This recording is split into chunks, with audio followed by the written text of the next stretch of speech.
great to have Coca-Cola on board as sustainability partners.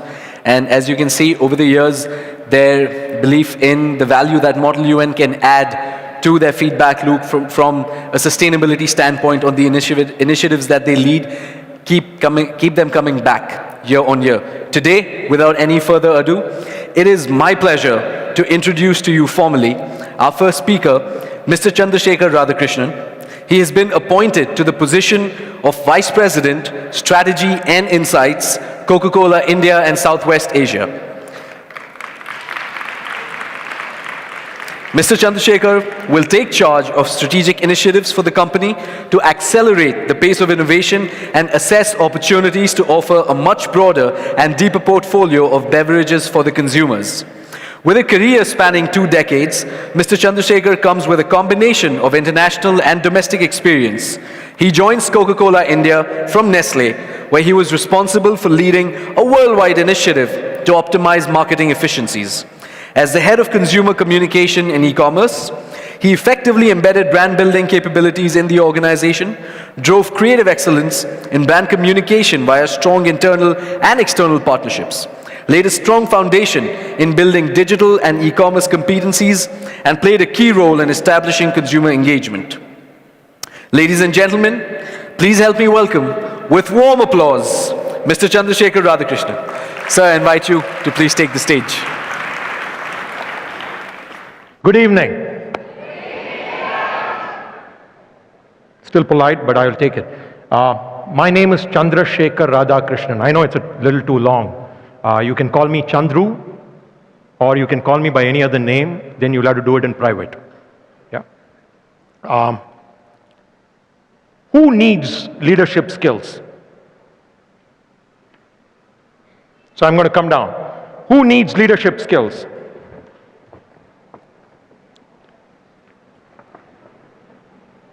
I see a lot of hands going up. Who needs leadership skills? Who doesn't need leadership skills? Yeah, there are a couple of hands going up. Very good. All of us do. Who needs leadership skills? All of us do. We don't need authority or a title to be a leader. And all leaders are not superhumans who are commanding their forces, or corporate bigwigs who are standing and directing their teams. You don't need to actually lead groups, teams to be a leader or express these leadership characteristics. Why? Because we all have a fundamental responsibility and accountability to contribute to the communities whom we belong to the society at large, and the world where we have been born to. Don't we all want to make the world a little better place before we leave? I can't hear you guys. Okay. So, you don't need an authority or a title to be a leader. Everyone can exhibit leadership characteristics. And that's the most critical thing. So what I'm going to do now is share with you 3 lessons. How many? 3. Just 3 lessons, which I've learned from my life, my experiences. Some I have been inspired by different people who are big leaders, but I'm going to talk about that. I'm going to tell you the lessons that I've learned, which the school of life has taught me. And these are all leadership lessons. The first lesson is leadership is about personal values. You know what personal values are? Personal values are values which have been influenced by people and experiences that we come across with. People who you have been brought up with, and experiences that you have encountered throughout your lives. People who you have been brought up with, and people whom you collaborate with right now. So these personal values that you develop are extraordinarily important. As a little boy, I was inspired by my dad. My dad came from a very small village in Tamil Nadu. How many of you know the state called Tamil Nadu? How many of you know my dad? He came from a very small village. His dad, my grandfather, had depleted all his wealth. He had nothing. My dad actually had to leave the village and come into the city to make a living. And when he came into the city, he had to earn a living, not just for himself, but for his long list of brothers and sisters. It wasn't an easy task. His leadership skills were all at stake. I have seen him suffer. I've seen him struggle. But he had to keep fighting because he had no other choice. I've seen him actually build a business along with his brothers with absolutely no money, no PE investments like the startups of today. He built it along with his brothers on relationships and partnerships. He taught me the centrality of integrity. You know what integrity is? He used to tell me, watch what you're doing when nobody else is looking at you. And that's what integrity is all about. He taught me the centrality of integrity again and again. He talked about family values. He told me that family is not about blood relatives. Family is much more than that. Family is people that you work with, you collaborate with, and possibly the communities that you belong to. Passion, energy, integrity, family values, all are my personal values which come from him. You have to think what comes to you.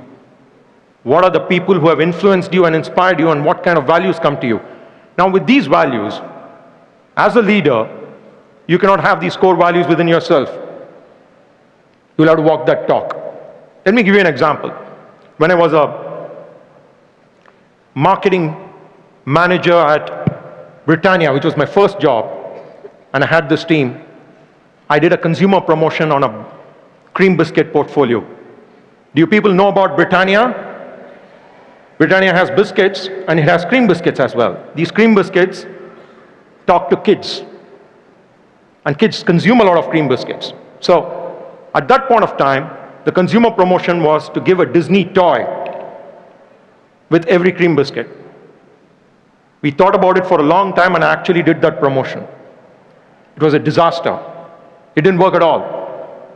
It actually put us back by possibly ages. We lost a lot of money. The team was devastated. But the one thing which was my personal value and which I could transmit to the team was to never give up. Within 3 months, we actually came back with a completely different consumer promotion, which was a cream biscuit and a Tom and Jerry comic book. I don't think most of you guys would have been born during that time. But a Tom and Jerry comic book was not available outside. And it was a big, big hit. It actually gave confidence back to the team that whatever they are doing is working. Let me give you a different example of a leader whom we all look up to and are inspired by. How many of you do not know Steve Jobs? I see a couple of hands. You can Google it, on your iPhone.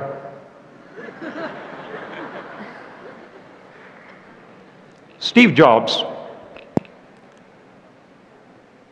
focus was ingrained in his personality. Focus was so ingrained in his personality that he was so relentless about negating things which were actually distractions. And his focus as a value was sharpened during his Zen training, which was during his childhood. Now for family members and colleagues, it was a little exasperating because they could never make him actually attend to issues which were not his focus areas, like legal matters, medical diagnosis, many other matters which actually could be important. But he had laser-like focus on things that he wanted to. He actually gave a cold stare. He never used to come back into those areas till the point he had completed his focus areas. That was his value. Let me give you 2 examples of how we actually walked the talk on focus. When he actually took over Apple, he used to take the top 100 employees and top 100 employees for a retreat. And when he took the top 100 employees for a retreat, he used to have a whiteboard with a marker. Have you guys experienced somebody standing with a whiteboard and a marker? It actually gives control to the person who's actually writing on the whiteboard. Complete control. And that's how he was. He took complete control. Now, he had to get top 10 initiatives or points which Apple should do next. Now you can think about the commotion. You can think about how debates, discussions, and how people were jockeying around to get onto that board. People used to debate a lot. And then he used to write, after a lot of time, debates, discussions, those 10 top areas that Apple had to do next. And you know what he used to do? Anybody wants to make a guess? He used to strike off the bottom 7 and he used to say the top 3, and this is what we can do as Apple. That was focus. From his personal value of focus, it got transmitted into behavior and action that he was able to demonstrate. How many of you know Larry Page? Oh, now you can't Google him if you guys don't know. Yeah, he is the co-founder for Google.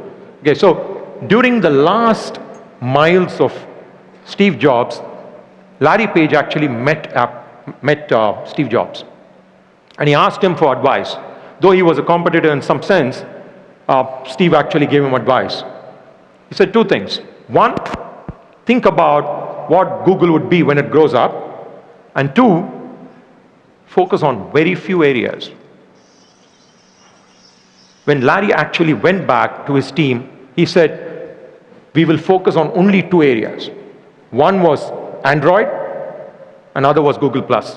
And let us make it as beautiful as Jobs would have made it. His focus got transmitted to another leader who was possibly a competitor as well. There was another very, very key value of Steve Jobs. There was simplicity. Do you guys know that Steve Jobs was a college dropout? Yeah. And you know what he did when he was a college dropout?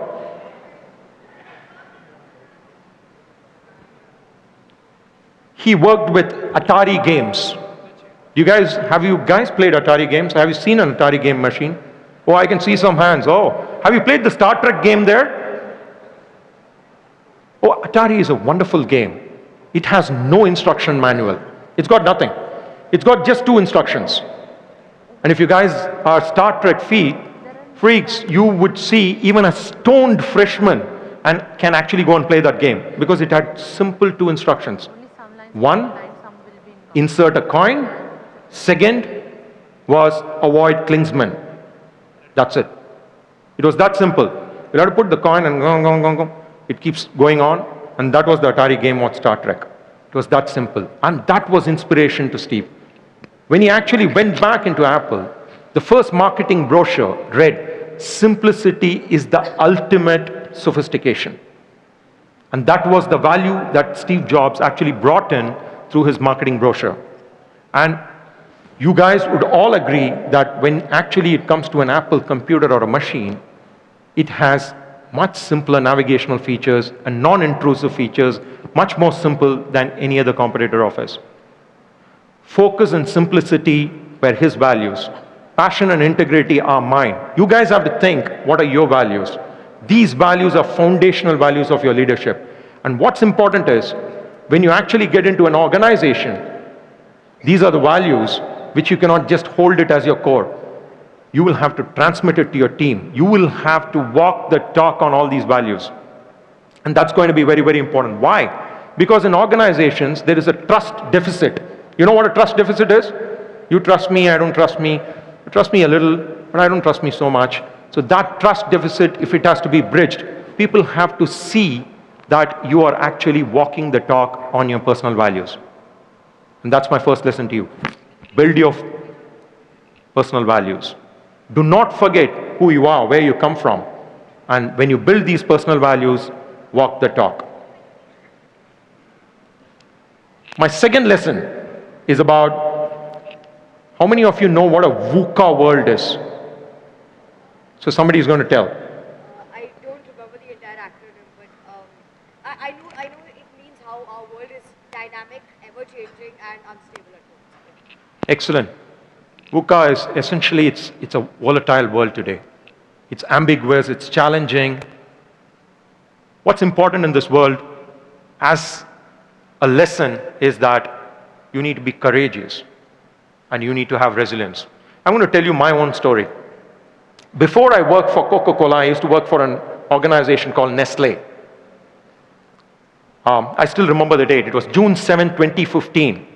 And I was having dinner with my kids. And some of you here know my kids, I guess. And my daughter asked me, what we're eating here today for dinner, some of my friends say is poison. Can you guys guess the brand? Maggi. Yeah, it was one of the most favorite food brands of the country, Maggi. And it got banned. It was banned not just to sell the product, but also all the products which went into the market was supposed to be taken back. 20,000 tons of that product was actually taken back. And it was burnt. On one side, the environment was completely against us. We had to take back the products, the product was banned. People used to make phone calls to say, I have a 5 rupee Maggi, can you come and take it back from my house? It was trials, tribulations. We had to actually fight a court case in order to get Maggi back. So this was happening on one side. On the other side, my team was glued to social media, like some of you guys are at this point of time. They were glued to social media. Why? Because they were listening to conversations by the consumers. And when they were listening to these conversations, they understood that there was a set of people who actually were expressing their love for Maggi. They were saying that we miss you, Maggi. So there was a different kind of unrest as well. So there were people who actually loved and missed Maggi on one side. On the other side, there were angry consumers and the environment was very, very difficult and ambiguous. But this set of consumers, who were the loyal ones, gave us an opportunity. But the opportunity to engage with them was fraught with risks. Because if you go and engage with the consumers, when the product has been banned, you may actually get into a lot of trouble. People may think you are arrogant as an organization. It may be misleading. It could actually backfire completely. It could have a negative snowball effect. But on the other hand, if you're going to go and actually engage with the consumers, you can keep this brand alive in consumers' mind and also not let the competition and other categories take undue advantage of your absence. You understand the picture? It was a very difficult time. We actually, together with the team, made a decision to go and engage with the consumers. We launched a set of 6 films. It was a campaign which was called Maggi Says We Miss You Too. Since the consumers were all saying we miss you, Maggi, we said Maggi also says we miss you too. It was a set of 6 films which ran only on digital and Facebook and other social media platforms, and it had an extraordinary positive and snowball effect. The conversations actually changed from ban and poison to suddenly love and missing. It was an example for us to say that when leadership can actually be courageous during an ambiguous environment, it can set the tone for the whole organization to actually act in a very different way. The organization actually became much more confident, and we got back Maggi, and the rest is history.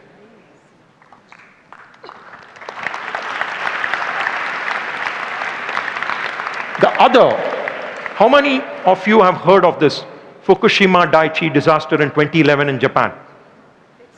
You have heard of everything. It's very good. Oh, okay. So you guys all know about it. Biggest natural disaster in the world. 9.0 earthquake, tsunami of equal size, 13,000 people dead, nuclear plant disaster. Think about it. Supply chain completely off, no energy, no power source at that point of time. And Japan was going through an economic crisis. What was the economic crisis? The debt to GDP ratio was 200%. The World Bank came in and said, the natural disaster of Japan is worth 235 billion US dollars, which is possibly the GDP of most of the countries. This was the scale and scope of that disaster which had happened.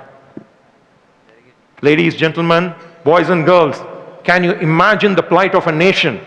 We are talking about brands and organizations, the plight of a nation which had such a huge natural disaster. Nobody would bet that Japan is going to bounce back. It was written off. Economic crisis, natural disaster, big debt. This is not going to come back. Do you guys know what happened? It was one of the fastest growing economies after that. Why? That's because the leaders of the government, leaders of businesses, and the citizens of the country all came together. They all came together to say there are individual interests, but there are also common areas of interest. And they put all that together in order to make sure that they are able to get that country back. What they showed was resilience. Courage and resilience are the most important factors when it comes to a very ambiguous and challenging environment. There is a very famous saying when it comes to leadership, actually success is not final and failure is not fatal. Courage and resilience to keep it going is what matters most. I'm just twisting the words of Winston Churchill, but that's what it is. The second lesson, the world is going to be more and more ambiguous, it's going to be more and more challenging. And what is going to matter most is the courage and resilience that as individuals and people with common interests, you people are going to show. And that's my second lesson. My third lesson is about greater good. Leadership is not about selfish interests. Leadership is about thinking about the greater good. My mom says when I was a little boy, I never used to finish a meal without listening to a story. My grandmom was a prolific storyteller. And every story she said, she would actually have a moral or a value embedded in it. I'm going to narrate one of the stories because I think it is relevant for this topic. She used to tell me the story of a king, a very brave king. And this king was actually going on a trek in a deserted mountain. It was a desert. He had run out of water supply. And if he did not have water immediately, he's going to die. He saw an abandoned cabin and he was extremely hopeful that he's going to find water there. So he trekked a bit, fell, but somehow did not give up, but went on to that abandoned cabin. And he saw a pump there. A water pump. You guys have heard of a water pump? You actually go like this to get the water out. That water pump gave him more hope. So he ran towards the water pump and started pumping. But nothing came out. On the other side, he saw a small note. It said, "Dear stranger, I have hidden a bottle of water underneath. Please do not drink that water. Take that bottle out and put it inside the pump to prime it up. When you prime that pump, the pump will give you a lot more water. So you can drink the water which comes out of the pump and also leave a bit for the next stranger to come back." What do you think the king did? Come on, a little more louder. Drank the water from the bottle, or did he take the water and put it inside the pump to make sure that he gets more water and he leaves the same note for the person and the stranger who is going to come back?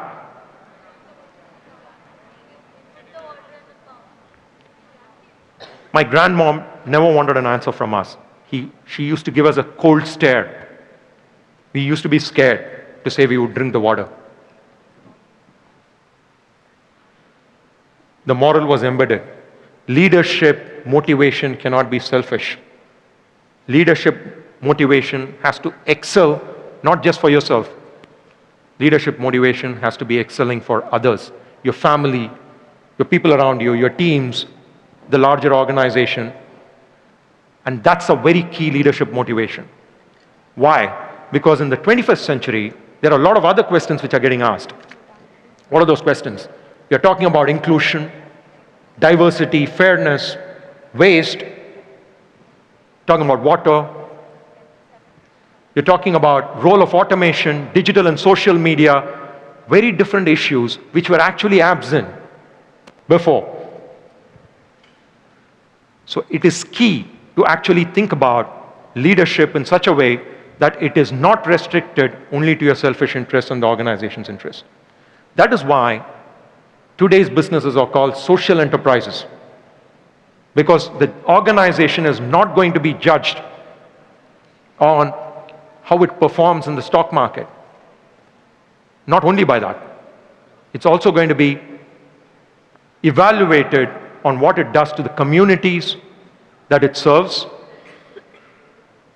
to the people who work for, and also to the environment at large.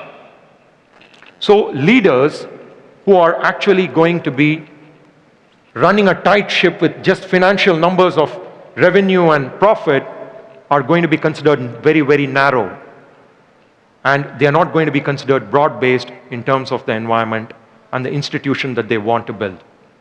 So this lesson is actually about for the greater good. And I'm extremely proud to be a part of Coca-Cola. And what you saw there, our global CEO went on record to say that 100% equivalent of the packaging material that we will produce and sell, we will collect and recycle by 2030. What an inspiring one. By we operate in 208 countries. Come on, that deserves a big round of applause. 208 countries, Coca-Cola. And by 2030, 100% equivalent is going to be either collected or recycled.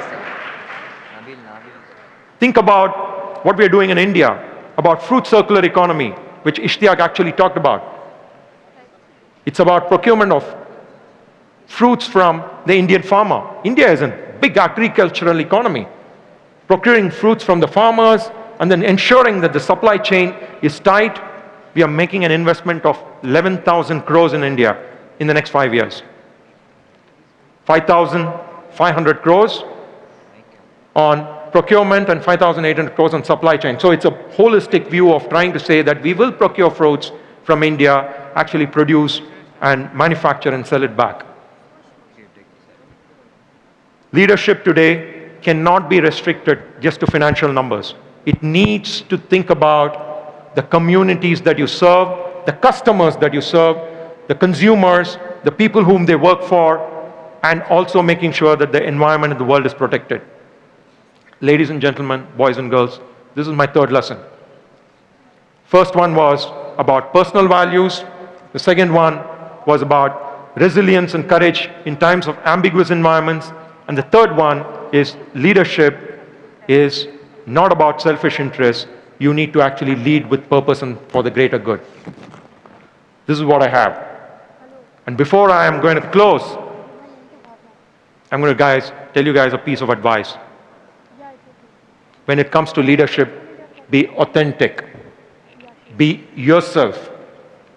And everything will be all right. Thank you.